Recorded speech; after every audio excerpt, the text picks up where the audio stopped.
الحمد لله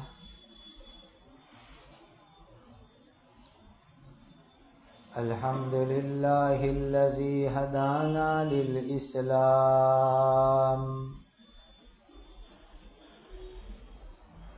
أشهد أن لا إله إلا الله وحده لا شريك له وأشهد أن سيدنا وشفيعنا ومولانا محمدا عبده ورسوله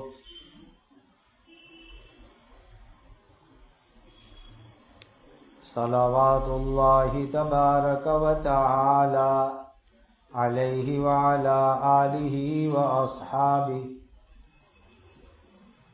وذرياته وأهل بيته وأهل طاعته وبارك وسلم تسليما كثيرا كثيرا أما بعد فأعوذ بالله من الشيطان الرجيم بسم الله الرحمن الرحيم ولا تحسبن الذين كفروا سبقوا إنهم لا يعجزون وأعدوا لهم ما استطعتم من قوة ومن رباط الخيل ترهبون به عدو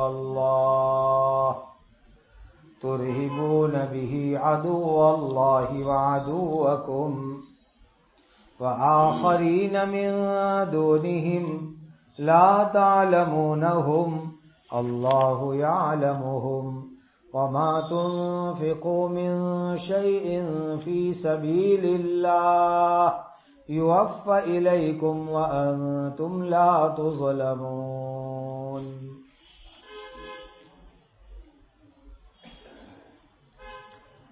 یہ سورہ انفال کی 59 اور 60 نمبر کی آیت پڑھی گئی.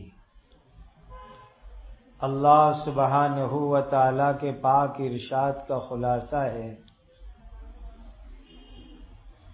اور کافر لوگ ہرگز ایسا خیال نہ کرے کہ وہ بھاگ کر بچ گئے. یقیناً وہ اللہ تعالی کو عاجز نہیں کر سکتے، تھکا نہیں سکتے. اور اے مسلمانوں، ہر قسم کی قوت اور طاقت جمع کرنے کے ذریعے اور گھوڑے پالنے سے ان دشمنوں کے مقابلے کے لیے جو تیاری تم کر سکو تم کرتے رہو، تاکہ تم اس کے ذریعے اللہ تعالی کے دشمن اور اپنے دشمن پر دھاک یعنی رعب جما سکو، اور ان کے علاوہ دوسرے دشمنوں پر بھی دھاک بیٹھ جاوے جن کو تم جانتے نہیں ہو. اللہ تعالی ان کو جانتے ہیں، اور اللہ کے راستے میں تم جو کچھ بھی خرچ کرو گے وہ یعنی اس کا ثواب تم کو پورا دے دیا جائے گا اور تم پر ظلم نہیں کیا جائے گا. وَإِن جَنَحُوا لِلسَّلْمِ فَاجْنَحْ لَهَا وَتَوَكَّلْ عَلَى اللَّهِ إِنَّهُ هُوَ السَّمِيعُ الْعَلِيمُ. اور اگر وہ دشمن لوگ صلح کے لیے جھک جاوے تو تم بھی اس صلح کے لیے تیار ہو جاؤ اور اللہ تعالی ہی پر بھروسہ کرو. یقیناً وہ اللہ بہت سننے والے اور ہر چیز جاننے والے ہیں. وَإِن يُرِيدُوا أَن يَخْدَعُوكَ فَإِنَّ حَسْبَكَ اللَّهُ هُوَ الَّذِي أَيَّدَكَ بِنَصْرِهِ وَبِالْمُؤْمِنِينَ.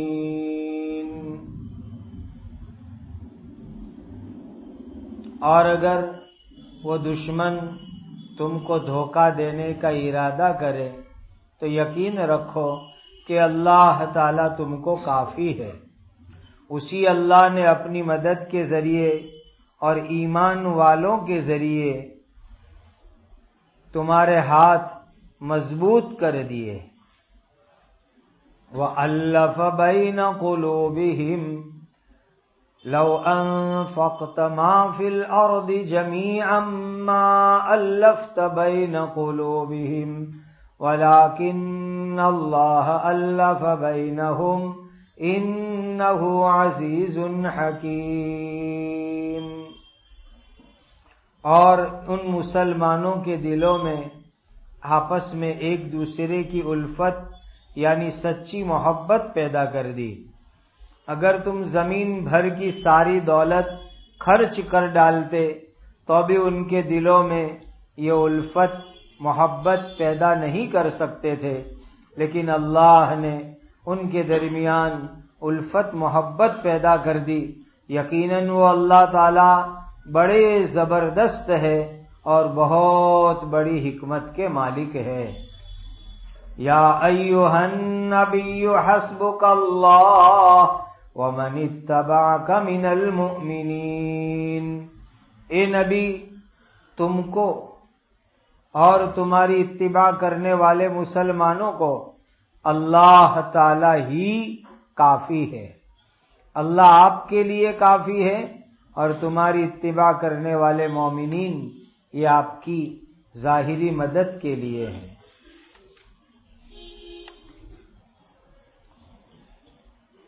بدر کی جب لڑائی پوری ہوئی تو اس موقع پر 70 کے قریب مکہ کے بڑے بڑے سردار ابو جہل جیسے وہ سب قتل کر دیے گئے۔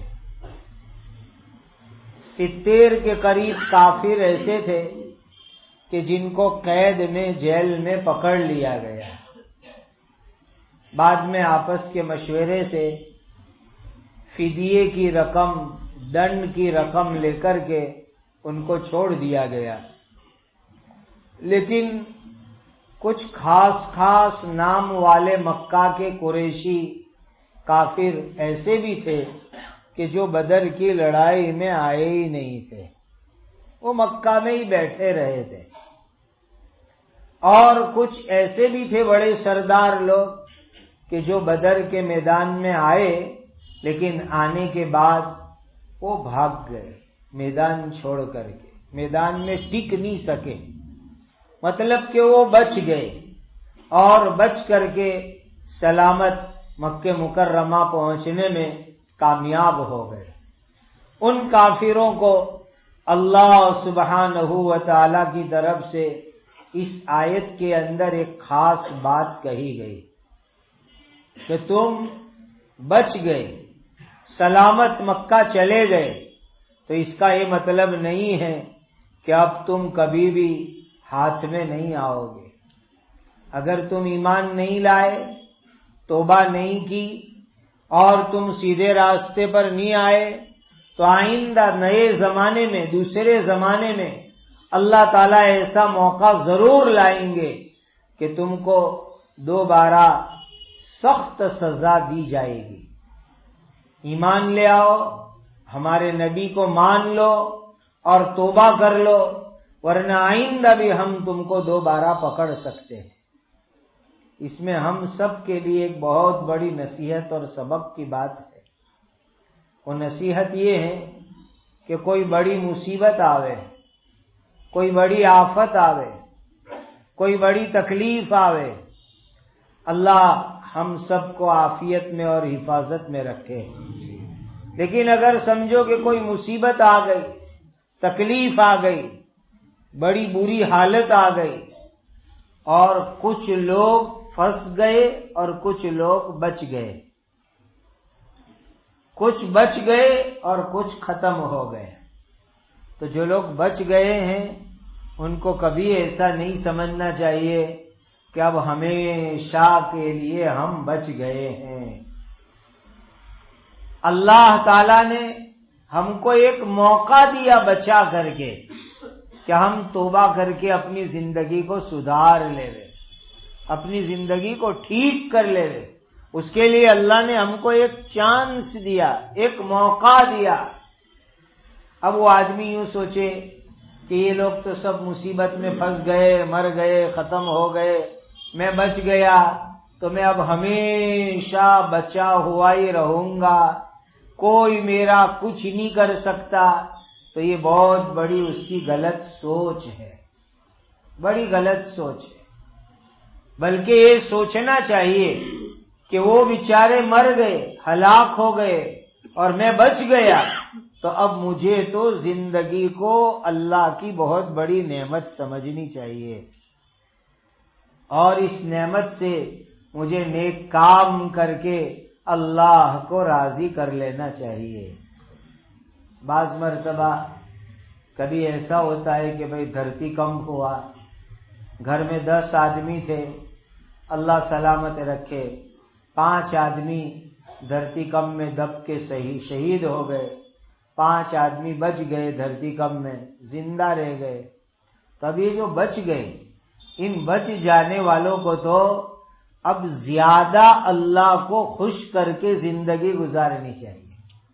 گویا اللہ نے ہم کو ایک نیا چانس دیا، گولڈن چانس دیا۔ ہم ایک گھر میں رہتے تھے، ایک ساتھ رہتے تھے، 5 مر گئے دب کے اور 5 بچ گئے، تو یہ 5 بچنے والے خدا کا شکر ادا کریں، اور خدا کا شکر ادا کر کے گناہ سے توبہ کر کے اپنی زندگی کو اللہ کی مرضی والی بنا لے رہے۔ وہ یہ نہ سوچے کہ چلو بچ گئے، اب جیسی چاہے ایسی گناہ والی زندگی گزارو، جیسی چاہے برائی والی زندگی گزارو۔ بالکل نہیں، بلکہ دوسروں کے مقابلے میں ان کو تو اور زیادہ نیک بننا چاہیے۔ وہ وقت یاد کریں کہ جس وقت کے اوپر ہمارے ساتھ رہنے والے دب کے شہید ہو گئے اور ہم لوگوں کو اللہ نے بچا لیا، کتنی بڑی بات ہو گئی، کتنا بڑا اللہ کا احسان ہو گیا۔ لہذا اب میں اپنی زندگی کو غنیمت سمجھ کر کے اپنے اللہ کو خوب راضی کر لوں، خوب نیک اعمال کر لوں، خوب اچھے کام کر لوں۔ کبھی سیلاب آتا ہے، پورا مکان بہہ جاتا ہے، اس مکان میں رہنے والے 2-4 آدمی پانی میں بہہ گئے، مر گئے، 2-4 آدمی بچ گئے، تو جو بچ گئے ان لوگوں کو اللہ کا شکر ادا کرنا چاہیے کہ اللہ نے ہم کو بچا لیا، ہم کو نئی زندگی اللہ نے عطا کی، اور مجھے اب اللہ کو خوش کر کے زندگی گزارنی چاہیے۔ اور بھی بہت ساری شکل، مثلا ایک گاڑی میں بیٹھ کر کے آپ سفر میں جا رہے تھے، اللہ حفاظت میں رکھے، ایکسیڈنٹ ہو گیا، 2-4 آدمی کا انتقال ہو گیا، 2-3 آدمی بچ گئے، تو جو بچ گئے ان لوگوں کو تو اپنی ایک نئی زندگی سمجھنی چاہیے، اور خوب اس میں نمازیں پڑھے، اللہ کے دین پر عمل کرے، اپنے آپ کو گناہ سے بچائے اور توبہ کر کے وہ زندگی گزارے۔ وہ ہرگز ایسا نہیں سمجھے کہ ہم بچ گئے تو اب اللہ کبھی ہماری پکڑ نہیں کریں گے، کبھی ہمارے اوپر برے حالات نہیں آئیں گے، ایسا کبھی نہ سمجھے، بلکہ اس چانس کو گولڈن چانس سمجھ کر کے اپنی زندگی نیک اور اچھی بنانے کی کوشش کریں۔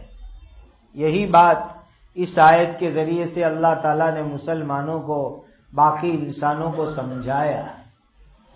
آگے والی آیت کے اندر ایک خاص بات بتلائی گئی کہ انسان کو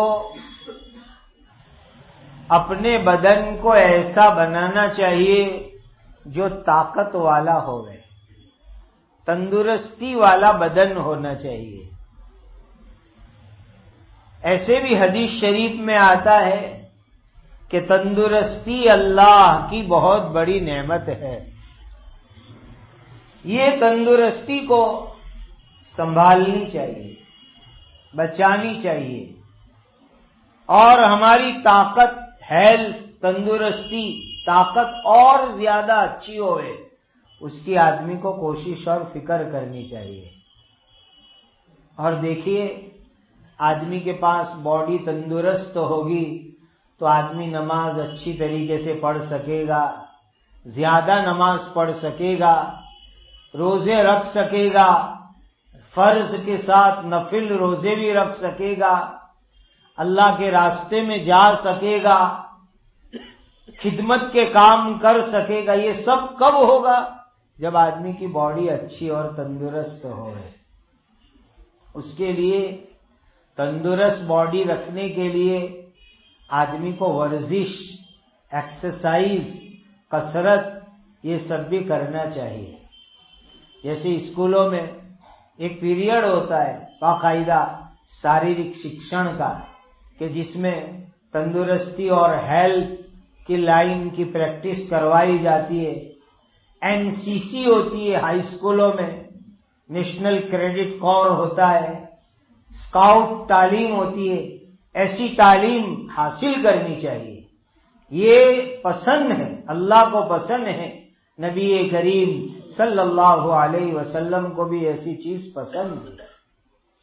اس میں آیت میں فرمایا گیا کہ انسان کو طاقت کے اعتبار سے تیاری کرنی چاہیے، اپنی باڈی بھی تندرست رکھے، اور انسان بہت سی مرتبہ ضرورت پڑتی ہے کہ اپنے ملک کے لیے، اپنے دیش کے لیے انسان کو کبھی جان کی قربانی دینی پڑے، وقت کی قربانی دینی پڑے، تو اس کے لیے اپنے اندر طاقت اور تیاری ہونی چاہیے۔ کبھی اپنی ملت اور اپنے مذہب کے لیے ضرورت پڑتی ہے، اس کے لیے بھی انسان کے پاس طاقت، تندرستی اور تیاری ہونی چاہیے۔ تو ملک کی حفاظت، ملت کی حفاظت، دین کی حفاظت، یہ سب اچھے اچھے مقصد ہیں۔ ان اچھے اچھے مقصد کے لیے انسان کو ہیلتھی ہونا اور زمانے کے حالات کے اعتبار سے جو ہو سکے وہ تیاری اپنے اندر رکھنی چاہیے۔ اللہ تعالیٰ ارشاد فرماتے ہیں کہ گھوڑے یہ تو بہت بڑی اللہ کی نعمت ہے۔ حدیث میں نبی کریم صلی اللہ علیہ وسلم نے فرمایا کہ گھوڑے پالو، اچھی نیت سے پالو، اور گھوڑے کی پیشانی میں اللہ نے خیر اور برکت رکھی ہے۔ آدمی اچھی نیت سے گھوڑا پالے، اس پر بھی اللہ تعالیٰ ثواب عطا کرنا۔ اب تو ہم نے گھوڑے خالی دلہوں کے لیے کر ڈالے، حالانکہ حدیث شریف کے اندر گھوڑے سواری کی فضیلت آئی۔ یہ نہیں کہ ایک آدمی آگے گھوڑا لے کے چلے، پھر ہم کو باقاعدہ اس کے اوپر پکڑ پکڑ کے بٹھاوے، نہ پکڑ پکڑ کے سنبھال کر کے چلاوے۔ یہ تھوڑی گھوڑے سواری ہوئی کہ خالی دریا کنارے پر ڈمس گئے اور وہاں گھوڑے پر بیٹھے، سیلفی لے لی اور اس کو فیس بک پہ رکھ دیا کہ میں بھی گھوڑے پہ بیٹھا تھا۔ یہ تھوڑی گھوڑے سواری ہوئی۔ جس زمانے میں ہمارے ملک کے اندر انگریز تھے اور انگریزوں سے ملک کو آزاد کرانے کی ضرورت تھی، تو اس زمانے کے اندر ہمارے بزرگوں نے انگریزوں کو ملک سے نکالنے کے لیے ہر طرح کی تیاری کی۔ یعنی ایک تو وہ لوگ آندولن کرتے تھے، ریلیاں نکالتے تھے، ہڑتالیں کرتے، ساتھ ساتھ میں انگریزوں کے سامنے شروعات میں باقاعدہ ہتھیار سے بھی لڑے۔ 1857 کے اندر جو وپلو ہوا، جو بڑی جنگ ہوئی، اس میں اللہ والوں نے، اولیاء اللہ نے، بزرگوں نے باقاعدہ ہتھیار کے ذریعے سے انگریزوں کے سامنے جنگ لڑی، تلواریں چلائی، گولے پھینکے ان کے اوپر، اور انگریزوں کے سامنے توپ چلائی۔ ہر طرح سے انہوں نے انگریزوں کا مقابلہ کیا، اور وقت آیا تو ملک کی آزادی کی خاطر انہوں نے جان کی قربانی بھی دے دی۔ تو یہ چیز اللہ تعالیٰ اس آیت کے اندر فرماتے کہ کبھی دین کے لیے، کبھی ملک کے لیے، کبھی ملت کے لیے، کب کس کے لیے اچھے مقصد کے لیے ضرورت پڑ جائے تو اس کے لیے تمہارے اندر ہر طرح کی تیاری ہونی چاہیے.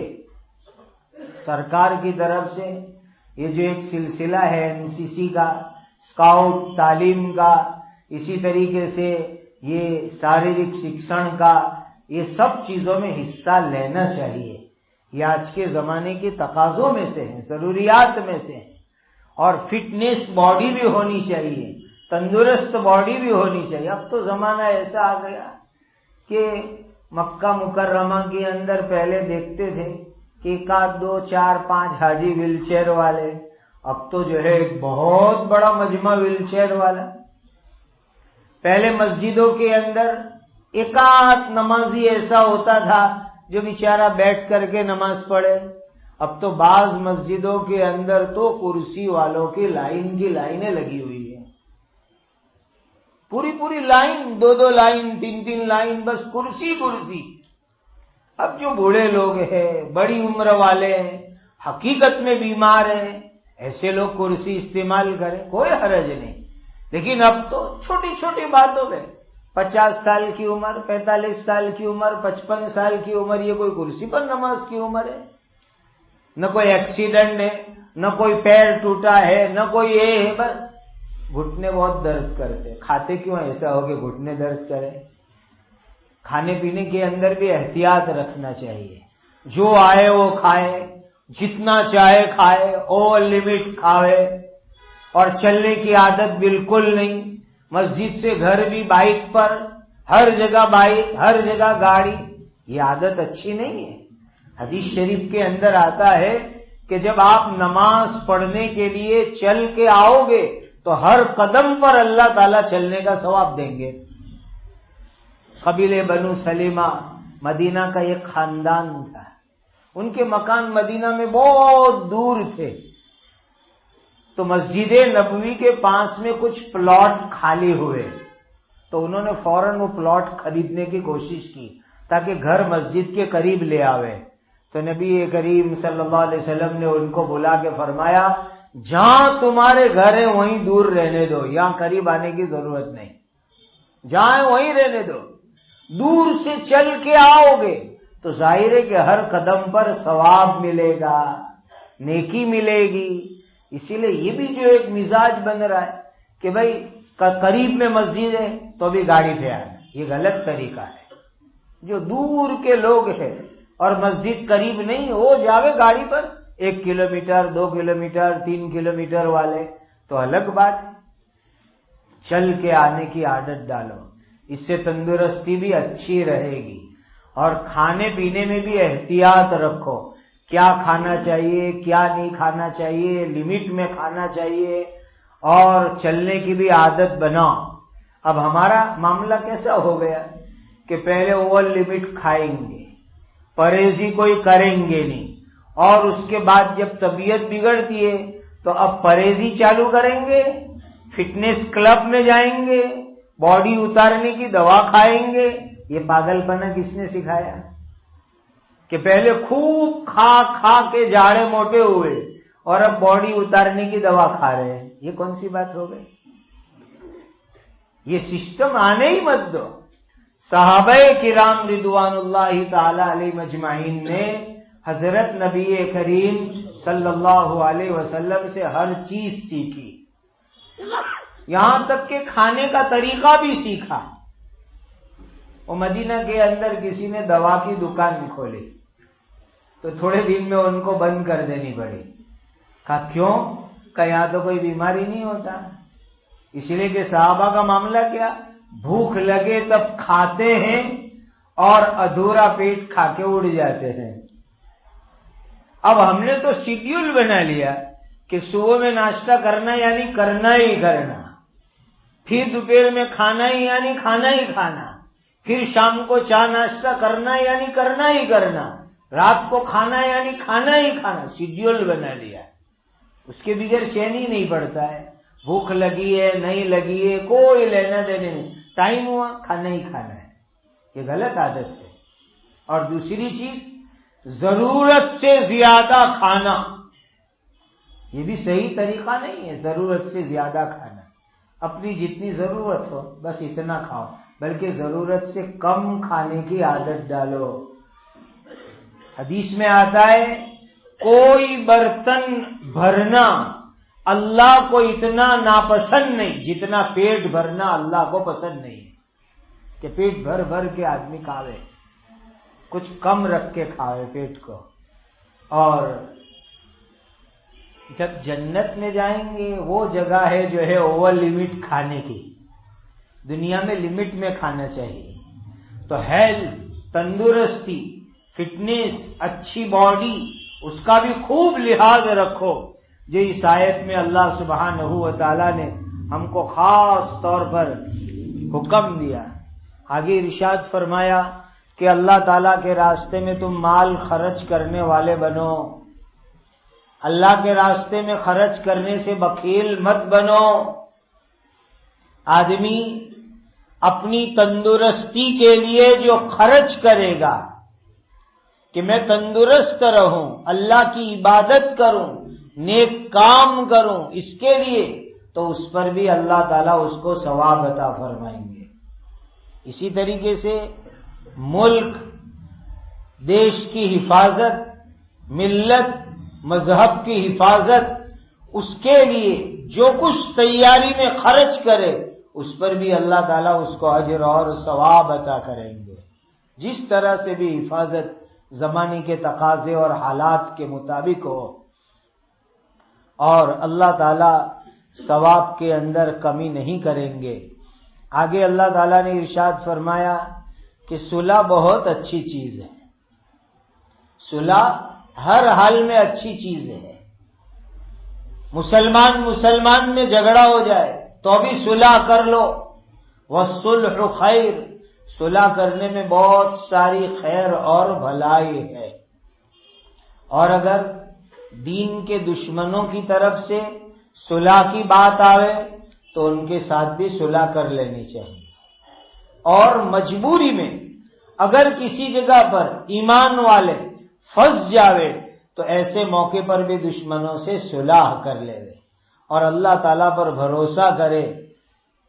اور اگر دشمن صلح کے نام پر دھوکہ دینا چاہے تو گھبرانا نہیں چاہیے، اللہ تعالیٰ ہماری حفاظت کے لیے کافی ہے۔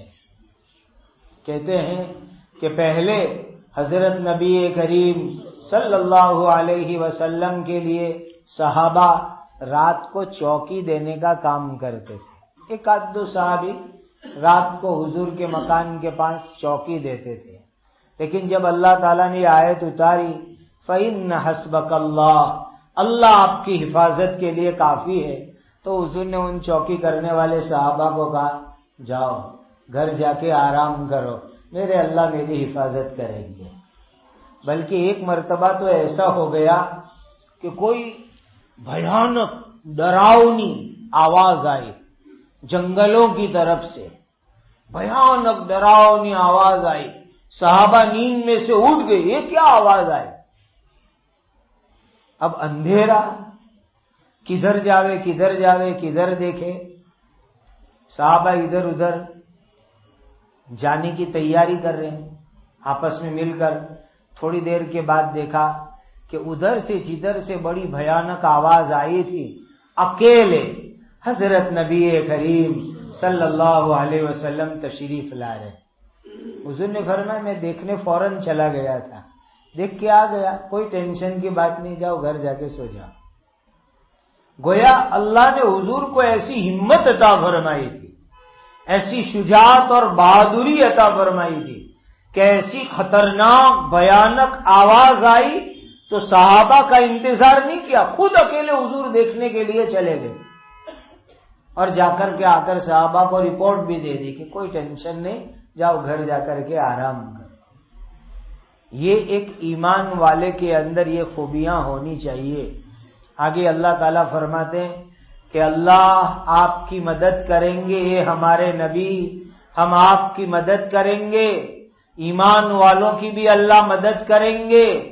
اور نبی کریم صلی اللہ علیہ وسلم کی دنیا میں مدد کرنے کے لیے صحابہ کی پوری جماعت بھی موجود تھی، پوری جماعت صحابہ کی ہر وقت حضور کے ساتھ، ہر وقت حضور کے ساتھ، ذرہ برابر بھی وہ حضور کو چھوڑ کر کے الگ ہوتے نہیں، ہر وقت حضور کے لیے تیار صحابہ کرام۔ آگے ایک بہت بڑی بات اللہ نے ارشاد فرمائی، جب نبی کریم صلی اللہ علیہ وسلم ہجرت کر کے مدینہ پاک تشریف لے گئے تو مدینہ میں دو بڑے خاندان تھے، ایک خاندان تھا اوس، دوسرا خاندان تھا خزرج، دونوں مشرک کافر، اور دونوں میں آپس میں بہت کٹر لڑائی چل رہی تھی، خطرناک لڑائی، اور وہ لڑائی کے قریباً 100 سال ہو گئے تھے، ایسی لمبی لڑائی خطرناک چلتی تھی۔ تھوڑے دن چلے، پھر ٹھنڈے ہوئے، پھر لڑے، پھر ٹھنڈے ہوئے، پھر لڑے، پھر ٹھنڈے ہوئے، 1 صدی ہو گئی اس لڑائی میں۔ اور جو مرتا تھا لڑائی میں وہ اپنی اولاد کو وصیت کر کے جاوے کہ بیٹا مجھے فلاں نے مارا ہے، اب تو اس سے بدلہ لینا، ایسی وصیت بھی کر کے جاتے تھے۔ ایسی خطرناک لڑائی، اتنی بھاری لڑائی تھی کہ خود اللہ تعالی فرماتے ہیں کہ ساری دنیا میں جتنا سونا ہے، جتنی چاندی ہے، جتنی دولت ہے، وہ ساری دولت بھی اگر صلح کے لیے لگاوے تو ابھی کبھی صلح نہیں ہو سکتی تھی۔ اندازہ لگاؤ کیسی لڑائی ہوگی کہ ساری دنیا کی دولت لگاؤ تو بھی صلح نہیں ہو سکتی، ایسی خطرناک لڑائی تھی، یہ خود اللہ فرماتے۔ لیکن اتنی ڈینجر لڑائی میں صلح کیسے ہوئی؟ حضرت نبی کریم صلی اللہ علیہ وسلم مدینہ پاک تشریف لے گئے، اوس کے ساتھ لوگ بھی ایمان لائے، خزرج کے لوگ بھی ایمان لائے۔ یہ جو اوس خزرج کے لوگ ایمان لائے انہی کو ہم کہتے ہیں مدینہ کے انصار۔ انصار کون ہیں؟ جنہوں نے صحابہ کی مدد کی، حضور کو مہمان بنا کے رکھا۔ یہ انصار کون ہیں؟ یہ اوس اور خزرج کے لوگ ہیں جو پہلے کٹر دشمن پھر ایمان لے آئے، اور ایمان لا کر کے سب کے سب انصار بن گئے۔ ابھی اتنے ایمان کی برکت سے نرم ہو گئے کہ اللہ تعالیٰ نے ان کو آپس میں ان کے دل جوڑ دیے، دل میں محبتیں آ گئی، دل میں پیار آ گیا۔ وہ 100 سال کی دشمنی کہاں گئی وہ پتہ بھی نہیں چلا، اور یہ ساری دشمنی ختم ہوئی، جوڑ ہوا، محبت ہوئی، محض دین اور اسلام اور حضور کی برکت سے۔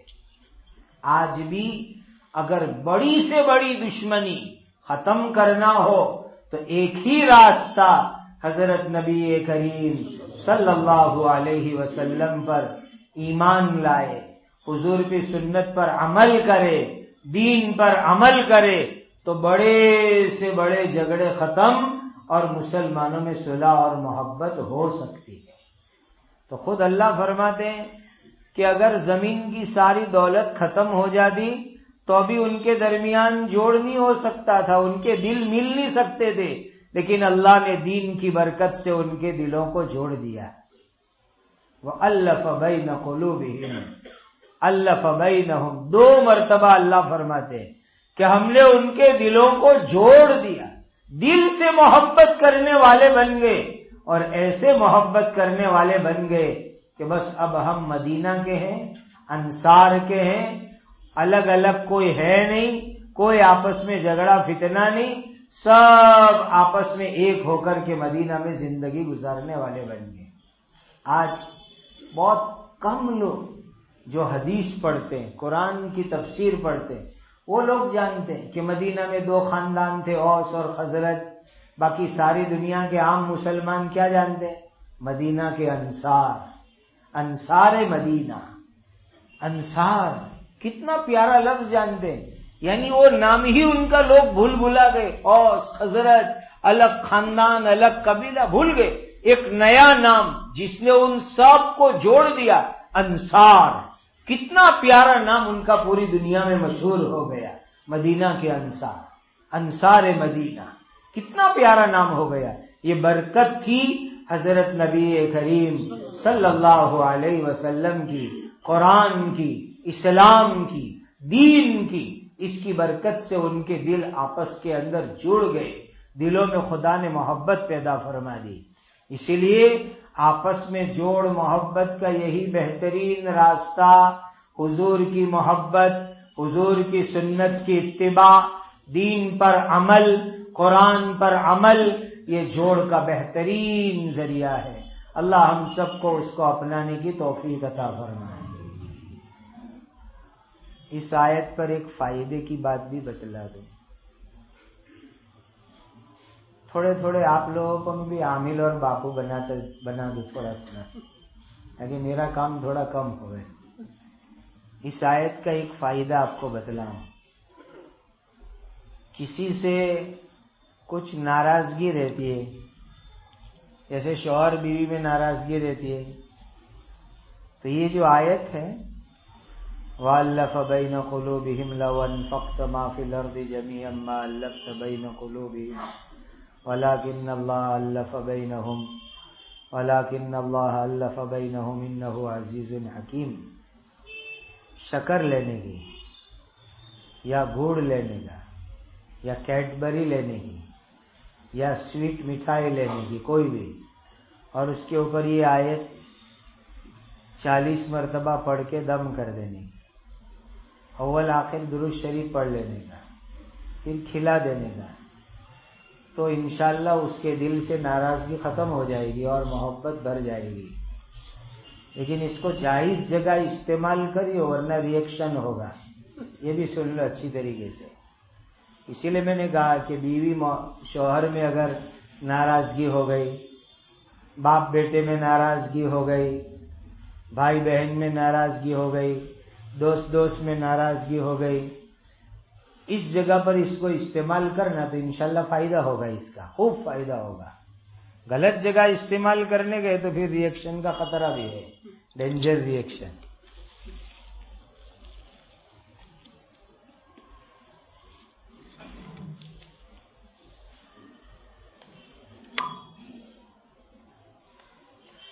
غلام رسول پٹیل بیمار ہے، اللہ ان کو شفا اور تندرستی عطا فرمائے.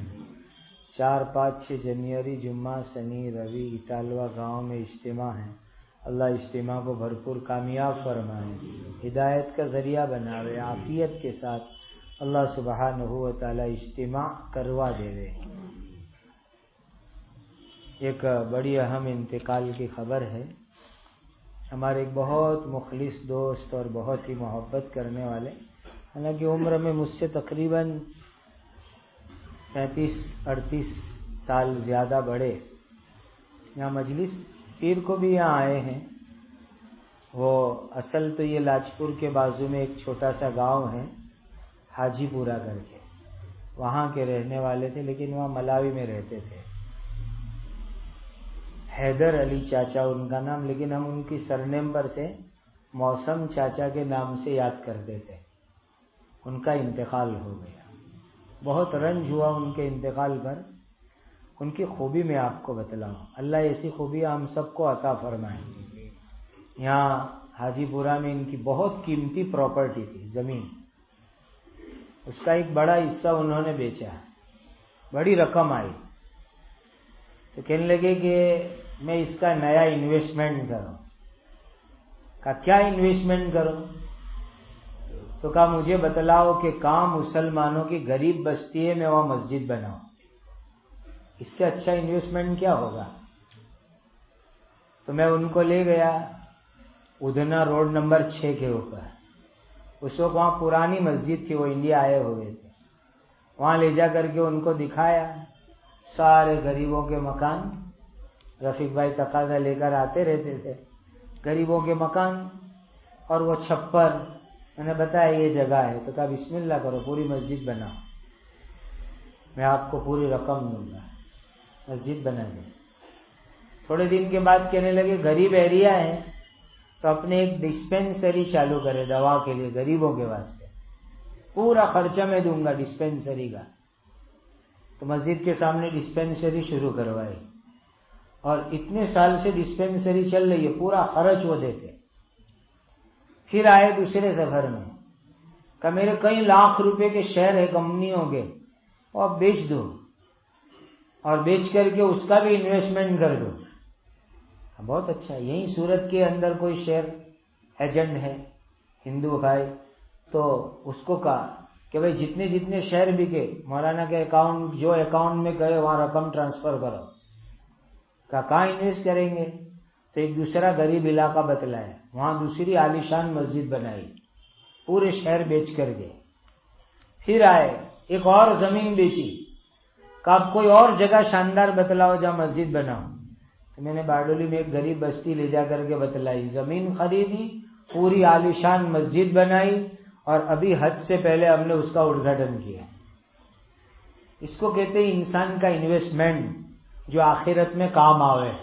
پراپرٹی بیچی، شہر بیچے، مسجدیں بنائی، ہاسپٹل بنائی، اور جو ہے یہ انویسٹمنٹ کر کے گئے آخرت کا اور جنت کا. یہ صحیح انویسٹمنٹ ہے، یہ سیکھو، یہ سیکھنے کی چیز ہے. دوسری خوبی، جتنی مسجد انہوں نے بنائی، ہاسپٹل بنائی، تو امام صاحب کا، مؤذن صاحب کا، پڑھانے والے استاد کا سب کا پگار میں دوں گا، کسی سے پگار نہیں لینا. اور اتنے سال سے پورا حساب کر کے پگار دے گئے. ڈاکٹر صاحب کا پگار دے گئے، اور دوا کا پورا خرچ کا. غریبوں سے 10 روپے لینے کے، بس اس سے زیادہ ایک پیسہ نہیں. دوا 1000 کی بھی ہو کوئی بات نہیں، صرف 10 روپے غریبوں سے لو اور دوا دو. اور پوری اس کی فکر بھی رکھے، اور خود ہم کو کبھی ان کو کہنا نہیں پڑتا کہ حساب پورا ہو رہا ہے. وہ خود یاد رکھے کہ مئی تک کا حساب دیا ہے، تو اپریل میں خود وہ فون کرے، فکر کرے، اور آ کر کے پیسے خود سامنے سے پہنچاوے. کبھی ہم کو کہنا نہیں پڑتا کہ آپ کا حساب پورا ہو رہا ہے. اسی لیے کہ جب آدمی کسی چیز میں انویسٹ کرتا ہے تو خود اس کی فکر کرتا ہے، اور یہ آخرت کا انویسٹ ہے. اگر اس پر یقین آ جائے تو آدمی خود فکر سے اس کی فکر رکھے، اپنی فکر سے. اللہ ان کی تمام نیکیوں کو بے انتہا قبول فرمائے، جنت الفردوس میں ان کو اعلیٰ مقامات عطا فرمائے، کروڑ کروڑ کروڑوں رحمتیں نازل فرمائے. جتنی مسجد اور ڈسپینسری انہوں نے بنائی، اللہ تعالیٰ ان سب کو اور دوسری نیکیوں کو ان کے لیے اللہ صدقہ جاریہ بنائے. درود شریف.